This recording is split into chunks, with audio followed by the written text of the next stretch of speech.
اعوذ باللہ من الشیطان الرجیم بسم اللہ الرحمن الرحیم ان المتقین فی جنات وعیون۔ اب وہی سائملٹینیس کنٹراسٹ کہ جب جہنم والوں کا تذکرہ ہوا تو متقین کا بھی، اور جو اہل تقوی ہوں گے فی جنات وعیون، وہ ہوں گے جنتوں میں، باغات میں اور چشموں میں۔ ادخلوها بسلام آمنین، ان سے کہا جائے گا داخل ہو جاؤ ان باغات میں پورے امن کے ساتھ، کوئی خوف نہیں، کوئی اندیشہ نہیں۔ وَنَزَعْنَا مَا فِي صُدُورِهِم مِّن غِلٍّ، یہ مضمون پہلے بھی آ چکا ہے، اور ہم نکال دیں گے ان کے دلوں میں سے جو کچھ کدورت ہوگی، اہل ایمان کی آپس میں کوئی شکوہ، کوئی شکایت، کسی سے کوئی تکدر ہو، کوئی غل ہو، وہ ہم نکال دیں گے۔ عَلَىٰ سُرُرٍ مُتَقَابِلِينَ، وہ بیٹھے ہوئے ہوں گے تختوں کے اوپر ایک دوسرے کے آمنے سامنے۔ جب کسی سے ناراضگی ہو تو آدمی آنکھیں چار نہیں کرتا بلکہ نظر چڑا جاتا ہے، لیکن جب کوئی ایسی بات نہیں، دل صاف ہے، تو آمنے سامنے بیٹھ کے باتیں کریں گے، سینگ آئی ٹو آئی۔ متقابلین لا یمسہم فیہا نصب، انہیں نہیں پہنچے گی اس میں نہ تو کوئی تکان، وما ہم منہا بمخرجین، نہ پھر وہ اب اس سے نکالے جائیں گے۔ جب اہل جنت میں داخل ہونے کے بعد کسی کا وہاں سے نکلنے کا امکان نہیں۔ نبئ عبادی، اے نبی میرے بندوں کو بتا دیجئے، انی انا الغفور الرحیم، کہ میں یقیناً غفور ہوں، رحیم ہوں۔ میری اصل شان تو یہ ہے، لیکن وَأَنَّ عَذَابِي هُوَ الْعَذَابُ الْعَلِيمُ، میری ایک دوسری شان بھی ہے، اور وہ یہ ہے کہ میرا عذاب تو وہ بھی بہت دردناک عذاب ہے۔ لہذا کوئی آدمی جو ہے وہ نڈر نہ ہو جائے، نچنت نہ ہو جائے، وہ میری مغفرت کی امید بھی رکھے، میری رحمت سے آس بھی لگائے رکھے، لیکن یہ کہ میرے عذاب سے ڈرتا بھی رہے۔ بین الخوف والرجاء، یہ کیفیت رہنی چاہیے۔ وَنَبِّئْهُمْ عَنْ ضَيْفِ ابراہیم، اور ذرا ان کو بتا دیجئے حالات ابراہیم کے جو مہمان آئے تھے ان کے بارے میں، وہی جو پہلے ہم پڑھ چکے ہیں سورہ ہود میں۔ اذ دخلوا علیہ فقالوا سلاما، جب وہ داخل ہوئے حضرت ابراہیم کے ہاں، مکان پہ آئے، انہوں نے کہا سلام۔ قال انا منکم وجلون، تو حضرت ابراہیم نے کہا کہ ہمیں تو تم سے کچھ خوف آ رہا ہے، آپ لوگ کون ہیں، ذرا اپنی آئیڈینٹی بتائیے۔ قالوا لا توجل انا نبشرک بغلام علیم، انہوں نے کہا کہ نہیں، ڈریے نہیں، ہم تو آپ کو ایک بڑے صاحب علم بیٹے کی بشارت دینے آئے ہیں۔ قال بشرتمونی علی ان مسنی الکبر فبما تبشرون، تو حضرت ابراہیم نے فرمایا کہ یہ کیا بشارت آپ مجھے دے رہے ہیں، اس کے باوجود، علی یہاں علی الرغم کے معنی میں، اس کے باوجود کہ مجھ پر بڑھاپا طاری ہو چکا ہے، تو ذرا سوچ سمجھ کے بشارت دیجیے، کوئی غلطی تو نہیں لگی ہے آپ کو۔ قالوا بشرناک بالحق، ان کا نہیں، ہم نے بشارت آپ کو دی ہے حق کے ساتھ، قطعی اور حقیقی بات ہے، شدنی امر ہے، یہ ہو کر رہنے والا ہے۔ فلا تکن من القانتین، تو اے ابراہیم آپ تو پھر نا امید لوگوں میں سے تو نہ ہو جائیے، مایوس نہ ہو جائیے۔ قال ومن یقنط من رحمت ربہ الا الضالون، تو حضرت ابراہیم نے کہا کہ ہاں، یہ بات تو آپ صحیح کہہ رہے ہیں،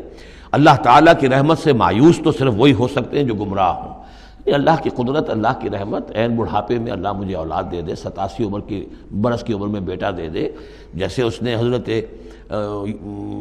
یحییٰ کی والدہ کو، جو کہ بالکل بانجھ رہیں ساری عمر، اور حضرت زکریا جو ہیں بہت بوڑھے ہو چکے تھے، اسی طریقے سے معاملہ یہاں بھی ہوا ہے۔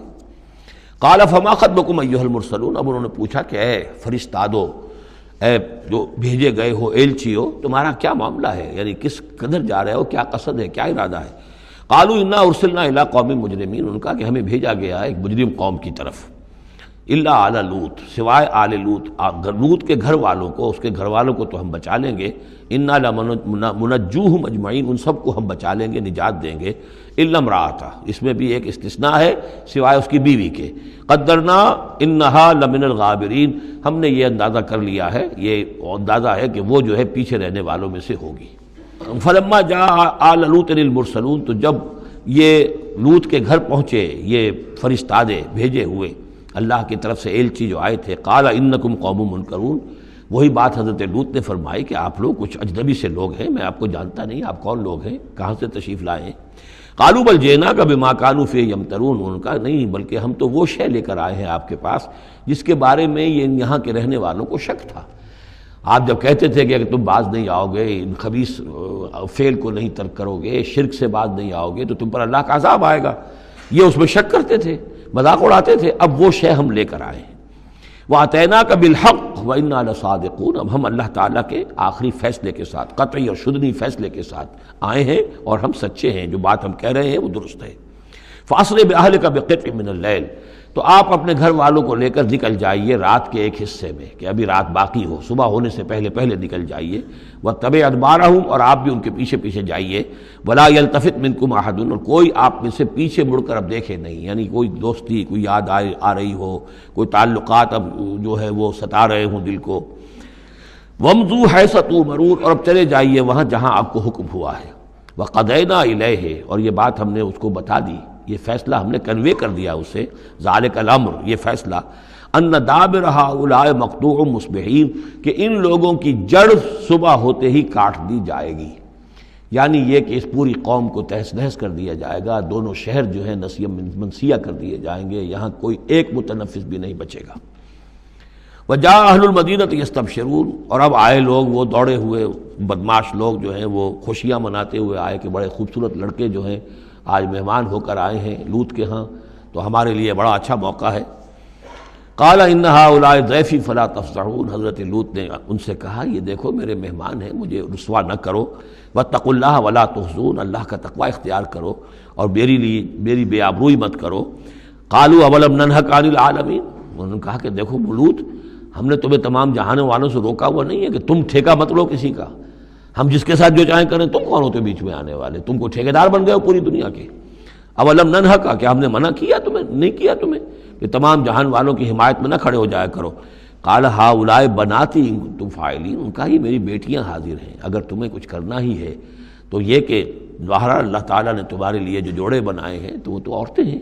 تو وہ ہے میں عرض کر چکا ہوں، اس سے مراد یہ بھی لی گئی ہے کہ میری قوم کی جو یہ بیٹیاں ہیں تمہارے گھروں میں پڑی ہیں جن کو تم نے چھوڑا ہوا ہے، اصل میں تو تمہارے لیے اللہ تعالیٰ نے وہ فطری راستہ بنایا تھا، یا یہ کہ انہوں نے اتمام حجت کے لیے، جس کو کہتے ہیں پنجابی میں برے کو گھر پہنچانا، یا آخری بات بھی کہی ہو کہ میں ایسا ہی اگر کوئی معاملہ ہے تو کوئی دو بڑے سردار جو ہیں انہیں کہا ہو کہ میں اپنی بیٹیوں کا نکاح تم سے کیے دیتا ہوں، تمہیں اگر کوئی اس طرح کی کوئی حاجت ہے۔ لعمرک انہم لفی سکرتہم یعمہون تو انہوں نے کہا یہ اللہ تعالیٰ کی طرف سے ہے، قسم ہے تیری جان کی وہ لوگ تو اپنے اس نشے کی حالت میں بدمست تھے اور بالکل اندھے ہو گئے تھے، عین میم ہے والا ہے یہ، دل کے اندھے ہو چکے تھے۔ فاخذتہم الصیحۃ مشرقین تو پھر انہیں آ پکڑا ایک چنگھاڑ نے اجالا ہونے کے وقت، مشرق یہ مشرق نہیں ہے مشرق ہے، مشرق ہے اجالے کی جگہ، صبح جہاں سے نکلتی ہے وہ مشرق ہے، شرق کے معنی جو ہے اصل میں وہ روشنی ہے، تو اسی سے یہ مشرقین صبح ہونے کا وقت، سورج نکلتے وقت جب اجالے کا وقت ہوا تو ان کو ایک چنگھاڑ نے آ پکڑا، فجعلنا عالیہا سافلہا تو ہم نے اس کے اوپر والے حصے کو نچلا بنا دیا، یعنی تل پٹ کر دیا، وہ گری پوری بستی جو ہے وہ اٹھا کر پٹک دی گئی کہ چھتیں نیچے اور اس کی جو بنیادیں تھیں وہ اوپر۔ وَأَمْطَرْنَا عَلَيْهِمْ حِجَارَةً مِّن سِجِّيلٍ اور پھر ہم نے ان پر بارش برسائی، سجیل مٹی کے کنکروں کی بارش۔ ان فی ذلک لآیات للمتوسمین یقیناً اس میں نشانیاں ہیں ان لوگوں کے لیے جو حق کے متلاشی ہوتے ہیں۔ یہ جو اسم کا لفظ ہے الف سین میم، اور الف جو ہے اس میں ادھر حقیقت جو اصل اس کا حروف اصلیہ میں سے نہیں ہے، سین میم ہے اصل، یہ ہوتے علامت، اسم کے معنی بھی علامت ہے، یہ میرا نام ہے، یہ آپ کا نام ہے، یہ علامت ہے کہ جس سے میرے نام سے آپ پہچانتے ہیں۔ تو جو لوگ علامتوں سے متوسم باب تفاعل بن جائے گا، جو علامتوں سے حقیقت کو پہچاننا چاہیں، جو آیات آفاقیہ، آیات تاریخیہ، آیات انفسیہ، آیات قرآنیہ سے حقیقت کو جاننا چاہیں، ان فی ذلک لآیات للمتوسمین وَإِنَّهَا لَبِسَبِيلٍ مُقِيمٍ اور وہ جو بستیاں تھیں وہ سیدھی راہ پر واقع ہوئی تھیں، یعنی یہ سیدھا راستہ تھا جو یمن سے جاتا تھا فلسطین تک، میڈیٹرینین کے ساحل تک، اور یہ سیدھا راستہ تھا کیروان روٹ، مشرق و مغرب کے درمیان یہی لنک تھا، سویز کینال تھی نہیں، اور ابھی یہ راستہ جو تھا round the Cape of Good Hope, یہ تو کہیں جا کر 1498 میں واسکو ڈی گاما نے تلاش کیا ہے، تو یہ راستہ معلوم ہی نہیں تھا، سویز کینال تھی نہیں، تو ساری جو مشرق اور مغرب کی ٹریڈ ہوتی تھی وہ یہ تھی کہ ہندوستان اور چین اور یہ جاوا ملایا وغیرہ جو ہے یہ ہند چینی کے جتنے یہ سب سامان آتا تھا یمن کے ساحل پر، یورپ کے سارے ممالک کا سامان آ جاتا تھا شام کے ساحل پر، فلسطین کے ساحل پر، اب ان دو کے درمیان یہ قافلے چلتے تھے، یہ کیروانز تھے کہ جو ان جہاں سے لے کر سامان ادھر، ادھر کا سامان ادھر، تو یہ راستہ ہے امام مقیم، سبیل المقیم اس کو کہا گیا، سیدھا راستہ، سیدھی شاہراہ،